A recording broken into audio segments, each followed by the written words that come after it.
ദൈവനാമത്തിന് മഹത്വം ഉണ്ടായിരിക്കട്ടെ. എൻ്റെ പേര് സ്വപ്ന റോബി. ഞാൻ കൊട്ടാരക്കര വാളകത്തു നിന്നും വരുന്നു. ഞാൻ ഒരു കത്തോലിക്ക വിശ്വാസിയാണ്. പരിശുദ്ധ മാതാവിനെയും ഈശോയെയും കുഞ്ഞിലെ മുതലേ നല്ല വിശ്വാസമുണ്ടായിരുന്ന ആളാണ് ഞാൻ. എനിക്ക് ഈ കഴിഞ്ഞ 2023 മെയ് ലാസ്റ്റ് ഒരു സെർവൈക്കൽ സിസ്റ്റ് ഉണ്ടായിരുന്നു. അത് ഞാൻ ഗൈനക്കോളജിസ്റ്റിനെ കാണിച്ചപ്പോൾ ഡോക്ടർ ഒരു ബയോപ്സി ചെയ്യണമെന്ന് പറഞ്ഞു. അങ്ങനെ ബയോപ്സി ചെയ്തു. റിസൾട്ട് ഒരു pre cancerous high grade lesion എന്നാണ് റിസൾട്ട് വന്നത്. ആ ഒരു റിസൾട്ട് ഞങ്ങൾക്ക് ഭയങ്കര ഒരു വിഷമമായിരുന്നു ആ സമയത്ത്. ഞാൻ ഒരു നേഴ്സ് കൂടിയാണ്. അപ്പോൾ എനിക്കതിനെക്കുറിച്ച് ഡോക്ടർ എക്സ്പ്ലെയിൻ ചെയ്തപ്പോൾ തന്നെ മനസ്സിലായി. പിന്നെ നമ്മുടെ ഒരു ഏജും പിന്നെ എനിക്ക് കുഞ്ഞു മോനും ഒക്കെ ഉണ്ടായിരുന്നത് കൊണ്ട് അങ്ങനെ ആകെ ഒരു വിഷമത്തിലായിരുന്നു ആ ഒരു സമയത്ത്. അപ്പോൾ ഡോക്ടർ പറഞ്ഞു ഇതിനിപ്പം സർജറി ചെയ്യാം. അങ്ങനെ സർജറി ചെയ്തു. എക്സിഷൻ ബയോപ്സി ചെയ്തപ്പോൾ സെയിം റിസൾട്ട് തന്നെയാണ്.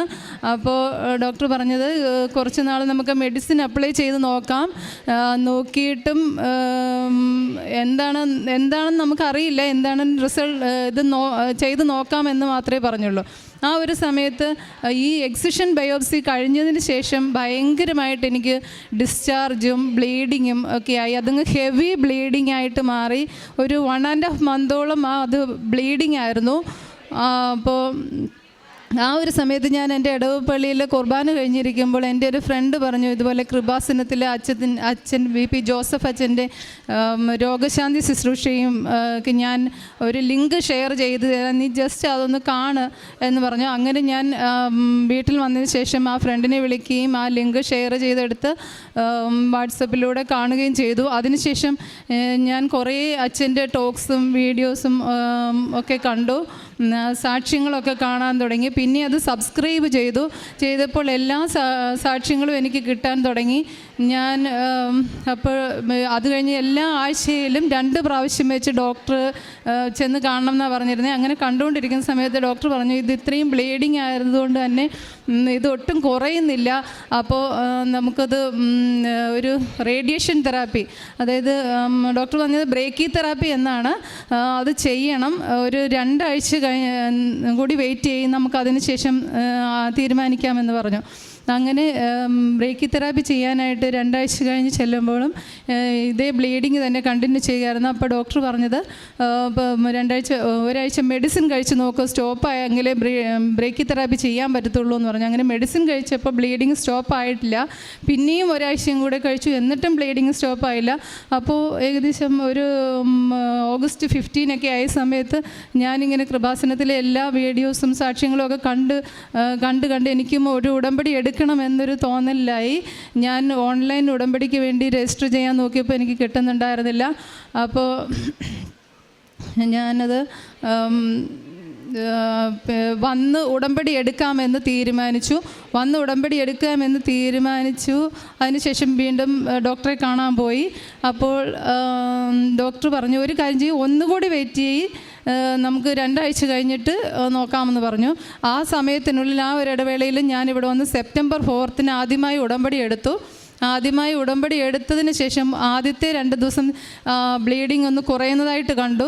പിന്നെ പെട്ടെന്ന് തന്നെ ഒരു 2 ദിവസത്തിനുള്ളിൽ ബ്ലീഡിങ് അങ്ങ് സഡൻ സ്റ്റോപ്പായി.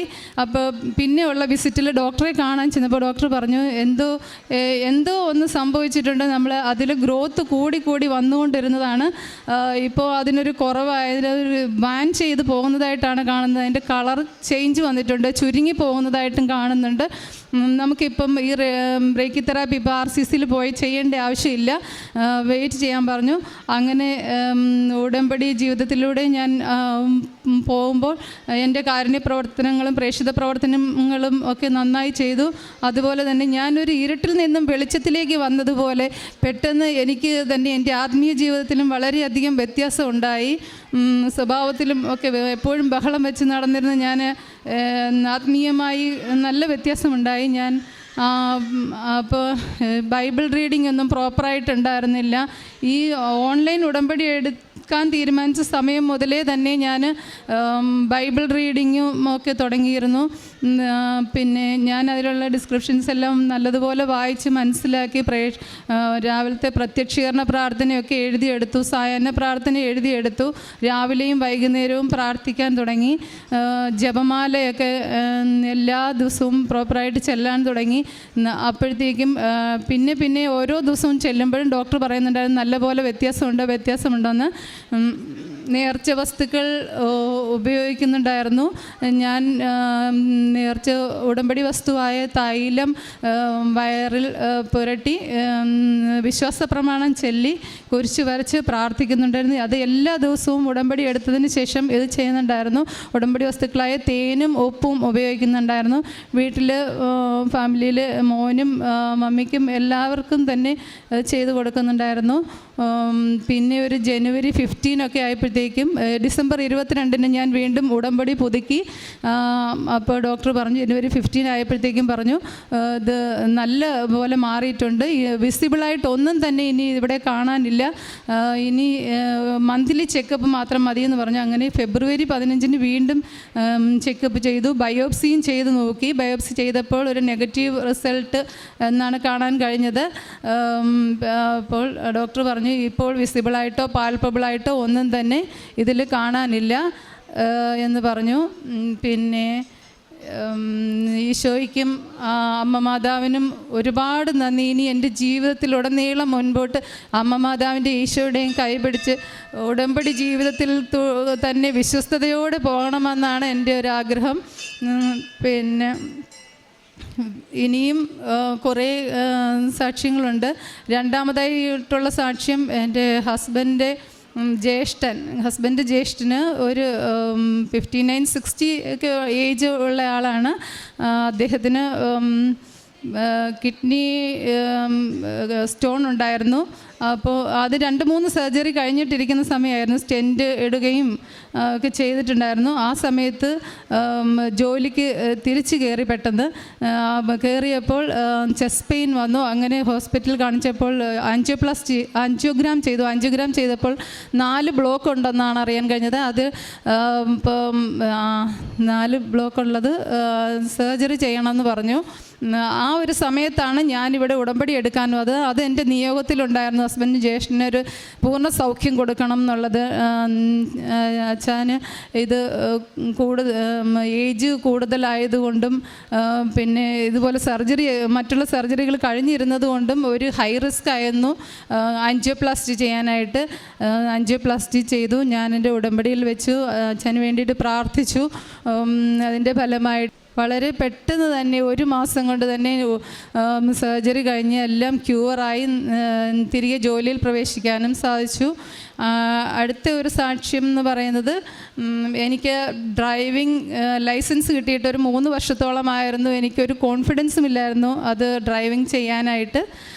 അപ്പോൾ ഞാൻ ഉടമ്പടി എടുത്തത് 2nd വീക്കിൽ തന്നെ ഞാൻ അമ്മ മാതാവിനെ കൈ പിടിച്ച് എൻ്റെ അടുത്തിരുത്തി ഞാൻ നല്ലതുപോലെ ഡ്രൈവിംഗ് ചെയ്തു. കോൺഫിഡൻസോടുകൂടി അത്യാവശ്യം നല്ലതുപോലെ എനിക്ക് പള്ളിയിൽ പോകാനൊക്കെ അത്യാവശ്യമായിരുന്നു. അത് ഒരു സാക്ഷ്യം. അടുത്തത് ഇനി എൻ്റെ മമ്മിക്ക് ആധാർ കാർഡിൻ്റെ ഒരു പ്രോബ്ലമാണ്. ആധാർ കാർഡ് കഴിഞ്ഞ മെയ് 2023 മെയ്യിലാണ് ആധാർ കാർഡ് റിന്യൂ ചെയ്യാൻ വേണ്ടി കൊടുത്തത്.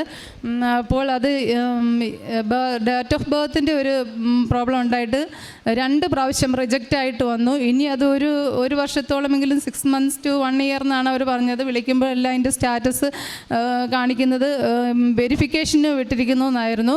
അപ്പോൾ ഞങ്ങൾക്ക് ഈ ജനുവരിയിൽ തന്നെ ബാങ്കിൽ അത്യാവശ്യമായിട്ട് ആധാർ കാർഡിൻ്റെ വല്ല ആവശ്യമുണ്ടായി. അപ്പോൾ ഡിസംബർ 22 ഉടമ്പടി പുതുക്കിയപ്പോൾ അത് ഞാൻ എൻ്റെ ഒരു നിയോഗമായിട്ട് വെച്ചിട്ടുണ്ടായിരുന്നു. 5 ദിവസം കൊണ്ട് 6 മാസം 1 വർഷം എന്ന് പറഞ്ഞ് ആധാർ കാർഡ് വെറും 5 ദിവസം കൊണ്ട് ഡിസംബർ 27 തന്നെ ഞങ്ങൾക്ക് കിട്ടുകയുണ്ടായി. പിന്നെ ഞാൻ ഇങ്ങനെയുള്ള എല്ലാ കാര്യങ്ങൾക്കും ഞാൻ ഒരുപാട് ഇനിയും സാക്ഷ്യങ്ങൾ ഉണ്ട്. ചെറുതും വലുതുമായ അനുഗ്രഹങ്ങൾ ഒരുപാട് ഉണ്ടായിട്ടുണ്ട്. എനിക്ക് ഞാൻ ചെയ്തിട്ടുള്ള കാരുണ്യ പ്രവർത്തനങ്ങളെന്ന് പറഞ്ഞാൽ സാമ്പത്തികമായി ബുദ്ധിമുട്ടുള്ള ഒരുപാട് ആൾക്കാരെ സഹായിക്കുന്നുണ്ട്. പിന്നെ ഓൾഡ് ഏജ് ഹോമിൽ ഫുഡ് വാങ്ങിച്ചു കൊടുക്കുന്നുണ്ട്. എല്ലാ ചൊവ്വാഴ്ചയും ഭക്ഷണപ്പൊതി കൊടുക്കുന്നുണ്ട്. ഇങ്ങനെയൊക്കെയുള്ളതാണ് കാരുണ്യ പ്രവർത്തനങ്ങൾ. പ്രേക്ഷിത പ്രവർത്തനങ്ങൾ ഞാൻ കൃപാസനം പത്രം വാങ്ങിച്ചു പോയി പിന്നെ തിരുവനന്തപുരം മെഡിക്കൽ കോളേജിൽ എൻ്റെ സിസ്റ്റർ അനിയത്തിയും ഞങ്ങൾ കുടുംബമായി പോവുകയും രോഗികളെ കാണുകയും പത്രം എല്ലാവർക്കും എൻ്റെ തന്നെ അനുഗ്രഹം പറഞ്ഞു കൊടുത്ത് മനസ്സിലാക്കി, ഇവിടെ വന്നുണ്ടായ അനുഗ്രഹം പറഞ്ഞ് മനസ്സിലാക്കി കൊടുക്കുന്നു. പേപ്പറൊക്കെ കൃപാസനം പത്രം കൊടുത്തു. പിന്നെ ഇതിന് ഈശോയ്ക്കും അമ്മ മാതാവിനും 1000 നന്ദി പറയുന്നു. നന്ദി. കർത്താവ്